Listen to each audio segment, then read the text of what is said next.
ठान दिले बाड़ी तो देखा था कि मंदिर में कोई भी ताल ठोके फिर चर्चा में जब वो ताल ठोका ताड़ी कि ना तो बड़ा मंदिर हो गई बाड़ी और देखा था कि भगवान जी के चर्चा ठान दिले बाड़ी मंदिर में कोई नहीं आई, गांव से भी कोई नहीं आई, पड़ोस से भी कोई नहीं आई। वो औरत के मन बड़ा महसूस के पर आंख में आंसू आगे बढ़ कहा ताड़ी कि हे शिव गुरु राउर हम चर्चा बड़ी श्रद्धा से करे के कहले रही, लेकिन आज एको गुरु बहिना ना जुड़े तो कि ना तो हमार मन बड़ा उदास हो गई। अब उनका आँख से आंसू निकल ही वाला बा और निकल के डबडबा के कहता है कि मोर चारे जाके पुराई दे भोलेनाथ मोर चारे जाके पुराई दे मोर चारे जाके पुराई दे भोलेनाथ मोर चारे जाके पुराई दे हमर बिगड़ी बनाई दे भोलेनाथ हमर बिगड़ी बनाई दे मोर चारे जाके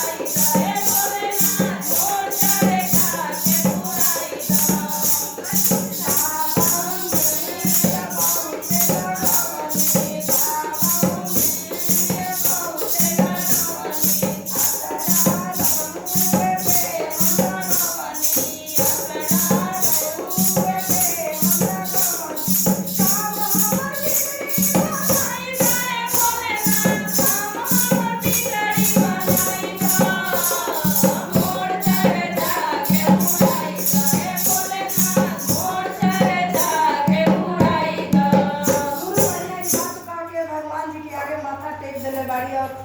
अपना आँख से उनका आंसू निकले लागल बा। पीछे से एगो आदमी आके कहा था कि का बात बा बहिन बड़ा दुख में बाड़ू। कहा था कि ये गुरु भैया आज हम चर्चा कह देले बानी या देखी नु कि आज हमारे चर्चा के कोई सुनवैया नहीं के, हमारे प्रभु के गुण के कोई गवैया नहीं के। हे भगवान अब हम क्या करी, ऐसे बोले बाबा के आगे हम माथा टेक के अपन दिल के सारा गुब्बार निकला करी। तो कहा था कि तू सिर्फ चर्चा से जुड़ल बाड़ू। तो हाँ गुरु भैया हम सिर्फ चर्चा से जुड़ल बानी, आइए को बड़ी श्रद्धा से आज जीवन में पहला हाली चर्चा करावे आई बानी। हमार अंतर आत्मा जो बा कि ना बहुत ही उदास हो रहा बा। तो कहता है बहन तू काहे टेंशन ले बाड़ू, अरे हमू गुरु भैया है आ चलो तू शुरू कर, हमनिए के शुरू कइया।